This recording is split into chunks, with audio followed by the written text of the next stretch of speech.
Pada tahun 1944, Uni Soviet dan Finlandia memutuskan untuk melakukan peperangan dengan tentara Nazi. Dan berkat keputusan ini, maka tentara Nazi harus mundur dari wilayah itu.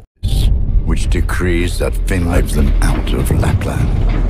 There is a man who fought good.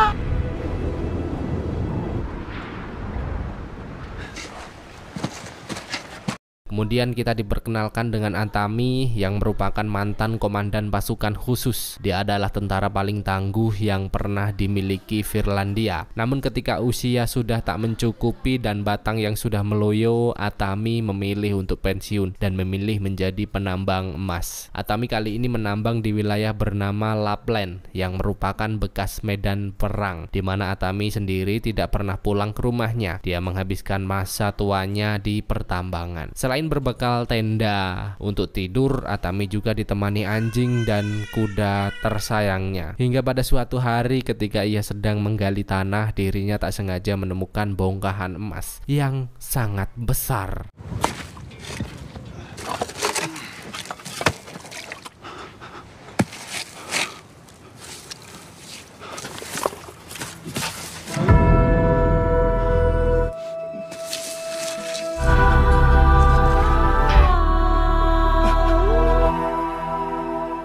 Dengan emas seperti itu, Atami tidak perlu capek-capek menambang lagi tentunya. Oleh karenanya dia memutuskan untuk segera pulang setelah mengumpulkan semua bongkahan emas tersebut.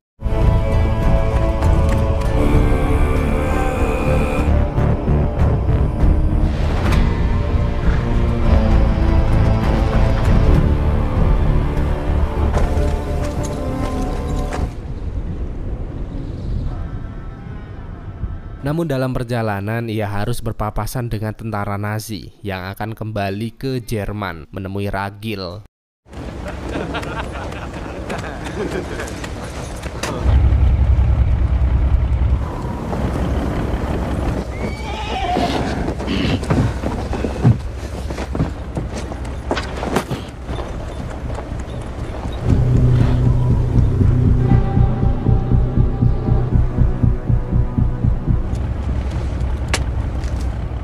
Riding to his death anyway.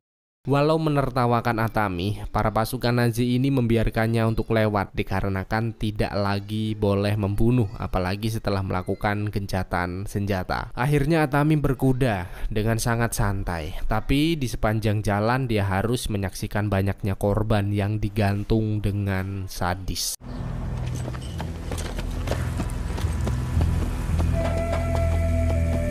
Tak lama dari itu, Atami kembali bertemu dengan tentara Nazi. Namun saat ini dirinya tiba-tiba dihentikan oleh pemimpin mereka yang mau tidak mau Atami harus turun dari kudanya. Get off the horse! Where you think you're going, old man? Tanpa basa-basi, tentara ini langsung menggeledah barang bawaan milik Atami yang semuanya berisikan emas. Melihat hal itu, tentara ini berniat membunuh Atami dan membawa pulang emas tersebut ke negaranya. Tapi ia tidak tahu kalau yang sedang dia hadapi saat ini adalah seorang tentara yang sangat melegenda dan brutal. Atami yang sudah geram akhirnya membasmi mereka semua tanpa ampun. Shoot the fucker! Thank you!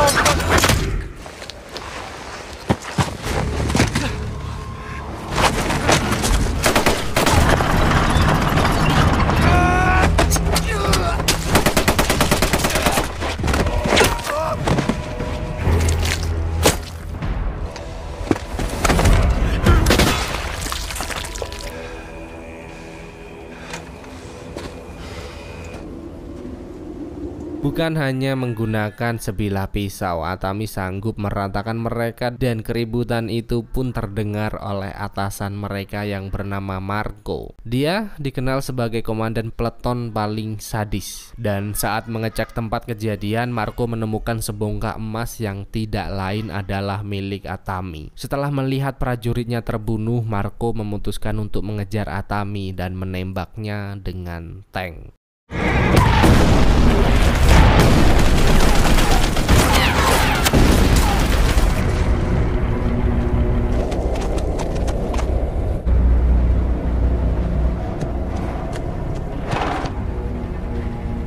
Untung saja Atami dapat bergerak dengan cepat sehingga tak satu peluru pun mengenainya. Tapi sialnya dia harus terjebak di ladang ranjau yang membuatnya harus mendapat ledakan yang sangat dahsyat.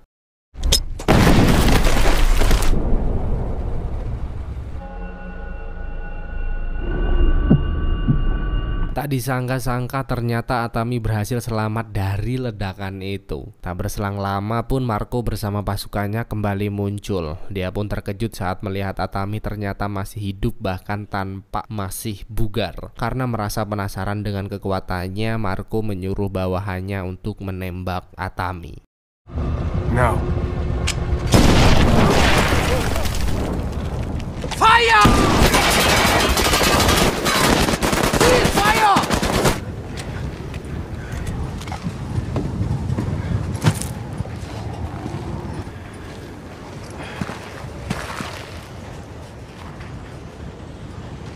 Akan tetapi, Atami dapat menghindar dengan sangat cerdik. Melihat hal itu, Marco tidak habis pikir. Dia akhirnya menyuruh anak buahnya untuk mengecek Atami yang bersembunyi di balik tebalnya asap. Namun naasnya prajurit ini harus mati konyol karena dilempar bom ranjau oleh Atami.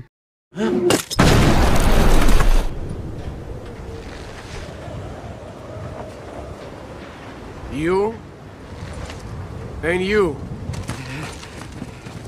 Tidak kapok dengan hal itu, lagi-lagi Marco kembali menumbalkan anak buahnya. Dia melakukan ini karena ingin menghabiskan ranjau yang mereka pasang sendiri. Senjata makan tuan namanya.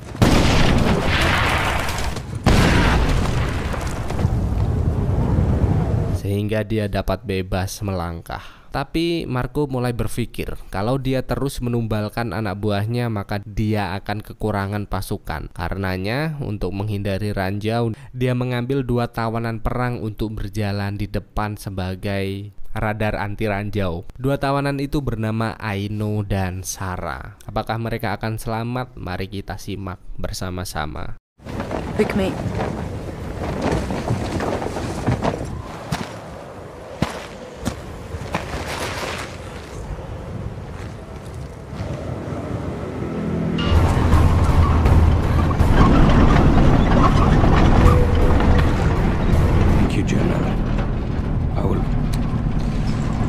Di sisi lain, Wolf baru saja mendapat perintah dari jenderal yang memintanya untuk segera pergi dari Finlandia. Menurut sang jenderal, Atami adalah orang yang sangat menakutkan. Dengan rumor yang beredar, dia menjadi brutal ketika keluarganya dibunuh oleh pasukan Uni Soviet. Dan sebagai balasan dendam, Atami membasmi 300 pasukan Uni Soviet seorang diri. Selain itu, dia dijuluki sebagai The Immortal, yang berarti tidak bisa mati. Meski telah diceritakan panjang lebar, Marco tidak menggubrisnya sekalipun dan tetap ingin membunuh Atami. Dia mengatakan kepada Wolf bahwa rombongan ini akan digantung oleh Hitler karena sudah kalah dalam perang. Apabila ingin selamat, maka Wolf dan lainnya harus membunuh Atami dan mengambil emasnya. Dengan begitu mereka bisa kabur dari hukuman pemerintah. Sementara itu Atami sendiri memilih untuk beristirahat di sebuah mobil perang yang sudah terbakar, kemudian mencabut peluru yang ada di tubuhnya. Sangat-sangat mengerikan.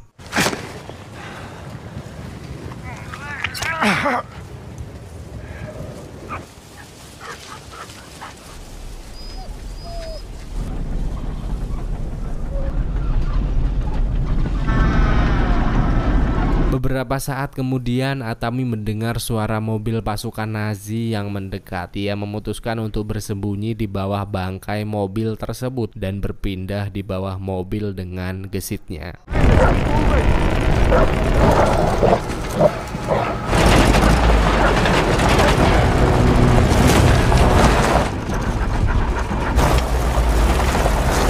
Lagi bersembunyi, dia juga sengaja menjebol tangki bensin agar dirinya tak terdeteksi oleh anjing pelacak. Setelah itu dia langsung berlari ke arah berlawanan meskipun dia diberondong ratusan peluru dan dikejar anjing pelacak. Atami tetap sulit untuk dibunuh. Bahkan dia rela membakar dirinya sendiri lalu melompat ke danau agar selamat. Gokil nggak tuh?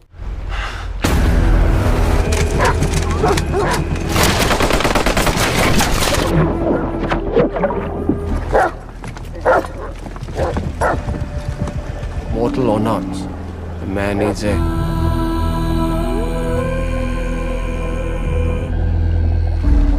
Atami muncul ke permukaan, akibatnya Marco menyuruh anak buahnya untuk menembaki Atami.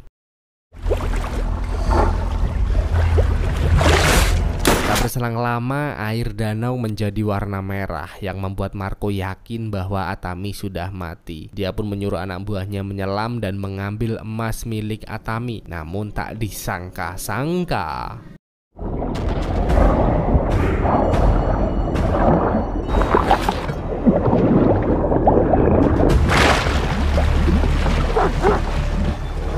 Now! melihat danau yang makin memerah, Marco pun memaksa anak buahnya yang lain untuk menyelam. Tapi lagi-lagi Atami mampu menghabisinya, dan hal itu membuat salah satu bawahan Marco ketakutan. Dia akhirnya memutuskan untuk kabur, tapi nyawanya tak tertolong karena Wolf berhasil menembaknya. Desertion is punishable by death.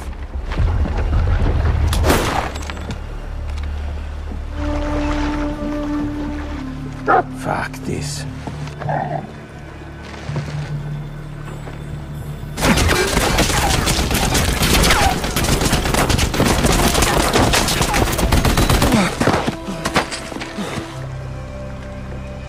Atami yang melihatnya pun segera naik ke daratan, lalu menggunakan tubuh prajurit Nazi sebagai tameng untuk kabur. Akhirnya Atami mampu menjauh dari kejaran tentara Nazi dan pulang ke kampung halamannya. Dia begitu terkejut melihat keadaan kampungnya yang sudah hangus terbakar.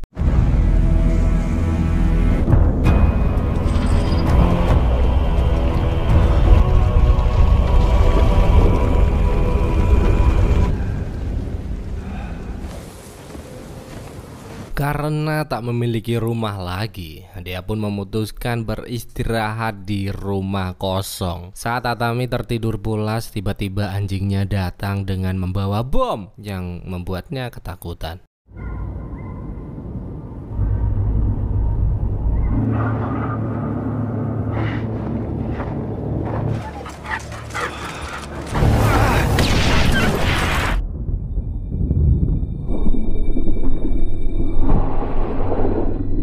Akibatnya membuat Atami harus terkapar di atas tanah. Marco yang melihat Atami tak berdaya pun seketika menggantungnya. Any last words? I didn't think so.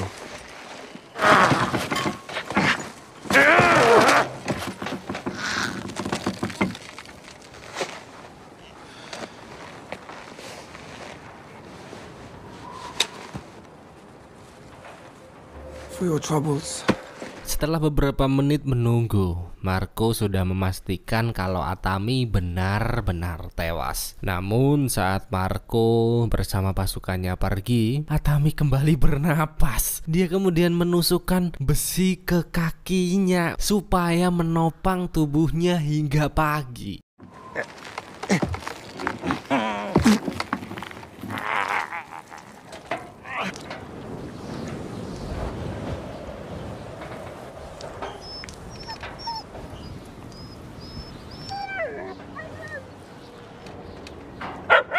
Dengan itu dia bisa bertahan hidup hingga ada pesawat yang lewat. Nggak bisa ngebayangin bro.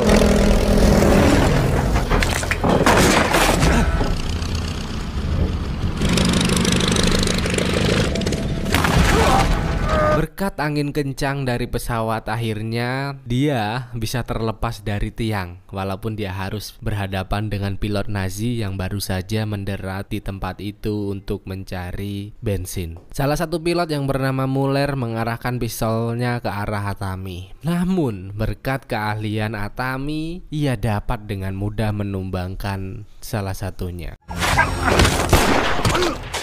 Shoot the fucking dog! Bola! Sedangkan untuk yang satunya, Atami tidak langsung membunuhnya karena dia masih butuh tumpangan untuk balas dendam kepada pasukan Nazi.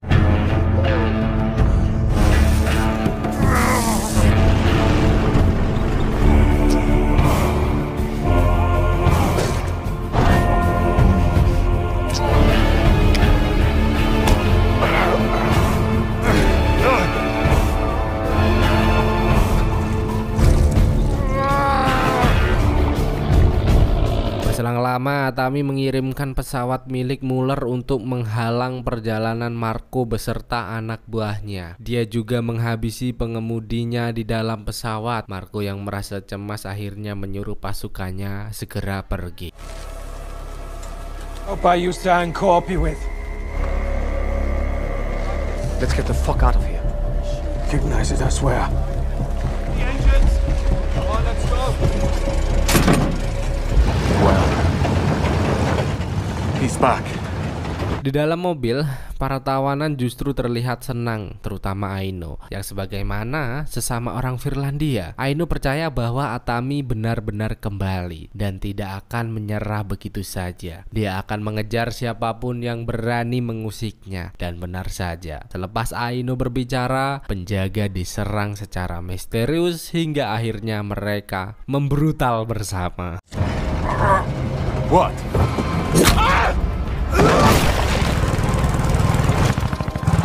Was that one about?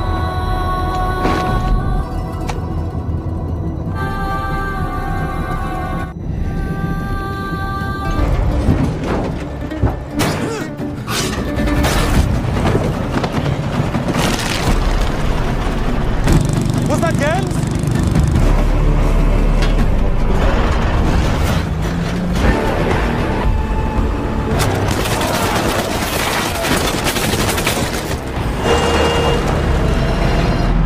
All dead. Sementara itu Atami berusaha membajak tank baja dan Marco yang mengetahuinya seketika menjatuhkan si Atami dari atas tank. Namun dengan kekuatan supernya, Atami kembali naik dan terjadi baku hantam dengan Wolf.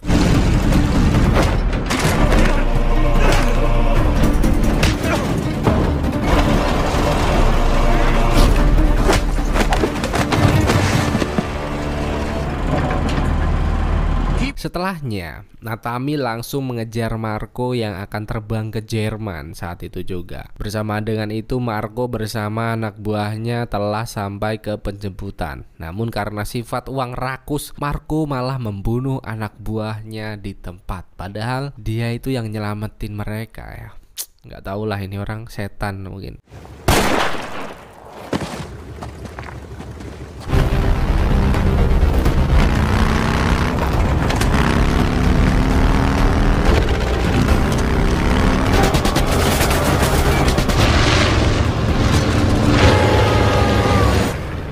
Tetapi rencananya tidak semulus pipimu karena Atami sudah menghadangnya. Dan pada akhirnya Marco berhasil lepas landas. Namun tanpa mereka sadari, Atami juga ikut bersama mereka. Dengan kekuatan supernya, Atami berhasil masuk ke dalam pesawat. Gokil bro. Marco yang baru menyadarinya pun seketika mengambil senapan dan ingin membasmi Atami. Namun usahanya tak berhasil karena Atami bergerak lebih cepat darinya sehingga terjadi baku hantam yang sangat seru.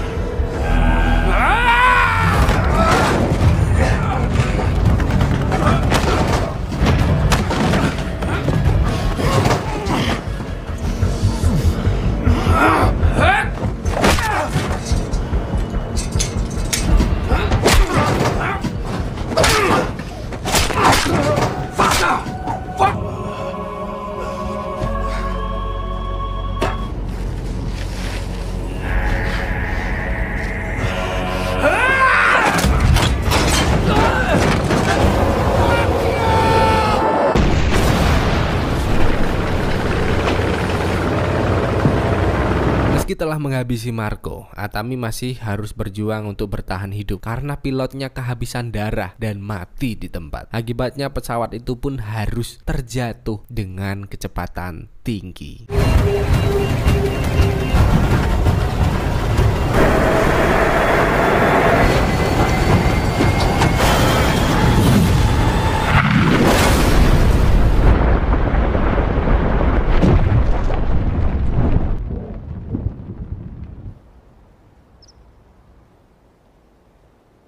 Namun ajaibnya, Atami tetap tidak tewas alias immortal, kebal, nggak bisa mati. Gokil.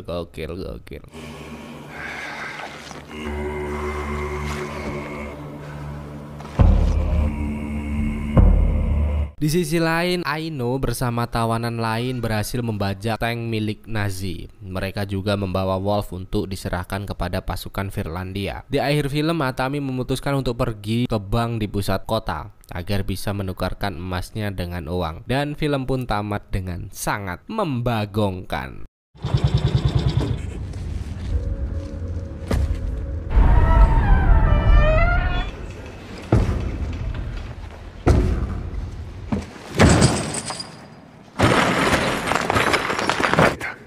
Isoja. Ei ole sitten niin perkeleen raskas kantaa. Jadi pesan-pesan yang bisa diambil dari film Sisu ini adalah kekuatan sejati tidak hanya terletak pada fisik atau senjata, tetapi juga pada ketahanan mental dan semangat yang tak tergoyahkan. Pak Nelson Mandela pernah berkata, keberanian bukanlah ketiadaan ketakutan, tetapi kemampuan untuk melampaui ketakutan itu sendiri. Jadi tetaplah berani menghadapi tantangan hidup dan jangan pernah menyerah meskipun keadaan terlihat suram. Ingatlah bahwa di dalam dirimu terdapat kekuatan yang tak terduga. Jadilah seperti Atami dalam cerita ini yang mampu menghadapi rintangan dengan keberanian dan semangat yang luar biasa. Percayalah pada dirimu sendiri dan teruslah berjuang, karena di balik kesulitan ada peluang untuk berkembang dan mencapai kesuksesan. Tetaplah gigih dan yakin, dan kamu akan mampu mengatasi segala halangan yang menghadangmu dalam hidup. Sampai jumpa di video berikutnya. Jangan lupa like, comment, subscribe. Bye bye. I love you.